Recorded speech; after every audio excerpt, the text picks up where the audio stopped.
Today we have a PWC kit for a 2018 Sea-Doo Rxtx 300.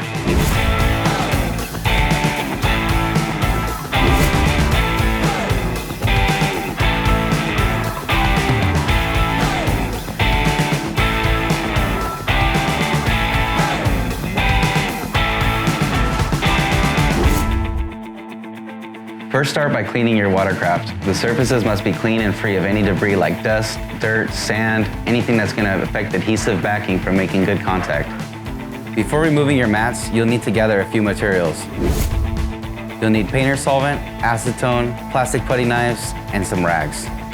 With a clean watercraft, I recommend to take pictures of the mats so that you have an idea to reference the spacing and the position. Okay, this particular type of watercraft uses an acrylic paint and is very sensitive to solvents. For a solvent, mineral spirits is preferred. However, your area may not allow the sale of mineral spirits. In our case, we use painter solvent. This is to help break down the thick adhesive and make it gelatinous. You'll need the plastic putty knife to scrape the adhesive after the solvent has made it gelatinous. The acetone will be used to clean up the residue after the majority of the adhesive is scraped up using the plastic putty knife.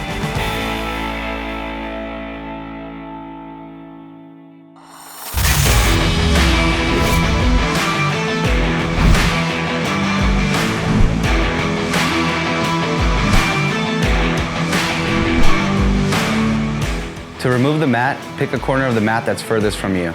Pull up the edge using your fingers and get a good grip on the mat. While pulling towards you, keep the mat parallel with the surface as much as you can so that you can try to get it up in one piece.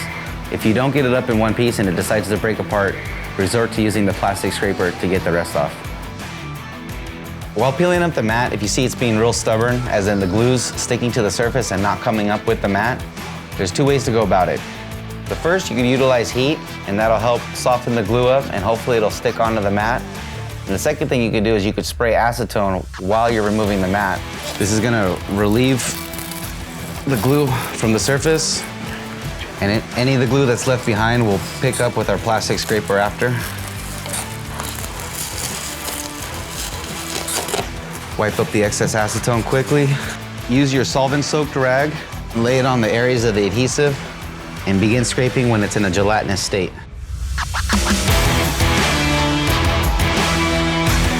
While scraping the glue with the plastic putty knife, scrape the glue into small piles into an area that'll be covered by the mat. Now we're moving on to our other mats. The goal is to try to keep the adhesive stuck to the mat and remove the mat in one piece if possible.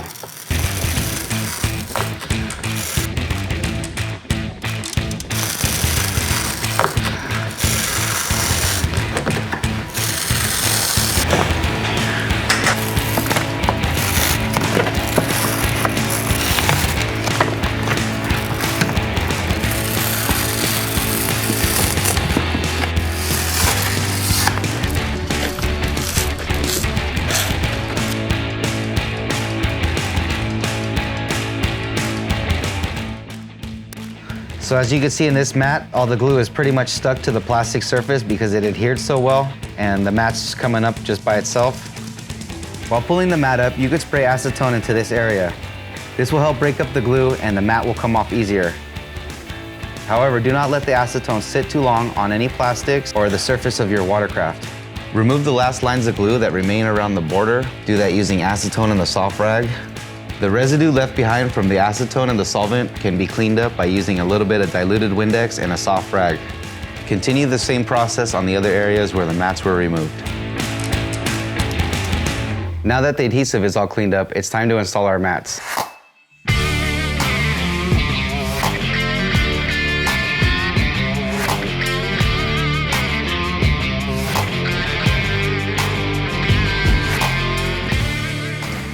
Using a razor, gently cut the backing down the center. Careful to cut only the backing and not the mat. Then peel 2 inches away from our cut and make a fold so you could easily peel off the backing while installing. Next, lay the mat into its position on the watercraft. Position the mat so that it's even spacing around all 4 sides. So we're gonna secure our left side with masking tape, and we're gonna install our right side first. Secure at least 2 edges so that the mat doesn't move while we install the other half. Lift up one side of the mat and gently start to peel up the backing. Starting from the center, Start to apply pressure down onto the surface. Always work your way to the outer edges to prevent air bubbles from getting trapped. Use patience and don't get too far ahead of the backing. Now same procedure for the other side. Peel the backing up about another 2 inches and gently start to roll the backing onto the surface. Firmly apply pressure all around the mat and particularly on the edges. Now that we're done with our first mat, we're going to continue that process for the rest of our mats.